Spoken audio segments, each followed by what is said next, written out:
AITA for confronting my father-in-law after catching him on a recording admitting he had paid someone to investigate me before my wedding. My husband and I have been married for 3 years.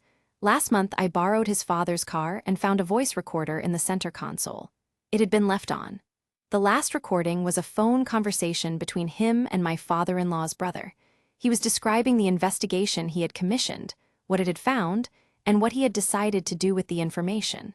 I need to tell you about who I am in this context because it matters.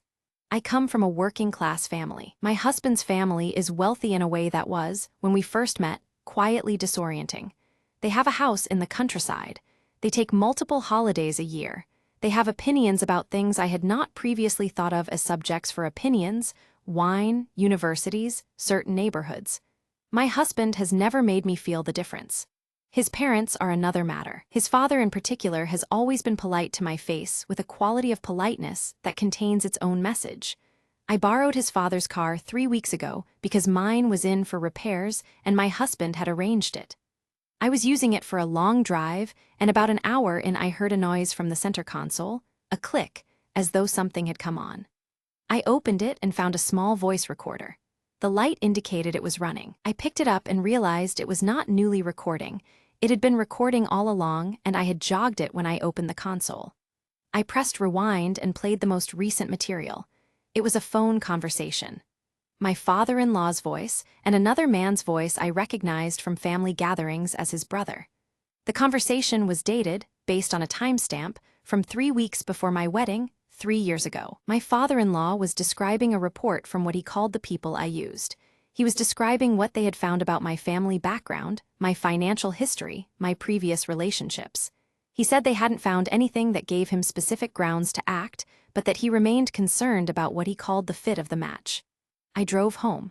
I copied the recording to my phone. I told my husband what I had found. Then together, we confronted his father. Am I the asshole? Update, 2 months later. My father-in-law did not deny it. He said he had done what he believed was his duty to protect his son. He said he had no intention of acting on what the report found and had never planned to use the information against me. He said he had simply needed to know. My husband's response was not what I expected. He was calm. He was calm in a way that I think had been built over years of managing who his father is, and he delivered his response in that calm voice, which was, "You investigated my wife without her knowledge. You will not have a place in our home until I decide you've earned it back." His father went very still. He is not a man who is spoken to that way by his son. And then he said, and I have replayed this many times, "You're right. I was wrong." We did not see his parents for 6 weeks. The reunion was initiated by my mother-in-law, who had not known about the investigation and was mortified. She apologized to me separately and sincerely. We are in a new equilibrium.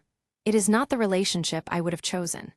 It is, I think, more honest than what preceded it, because what preceded it was a polite performance over a foundation of him knowing things about me that he had obtained without my knowledge, and now we are all aware of that, and pretending is less possible. My husband has been extraordinary throughout this. That part, at least, has confirmed what I already knew. NTA or ITA, what would you have done with that recording? Comment below.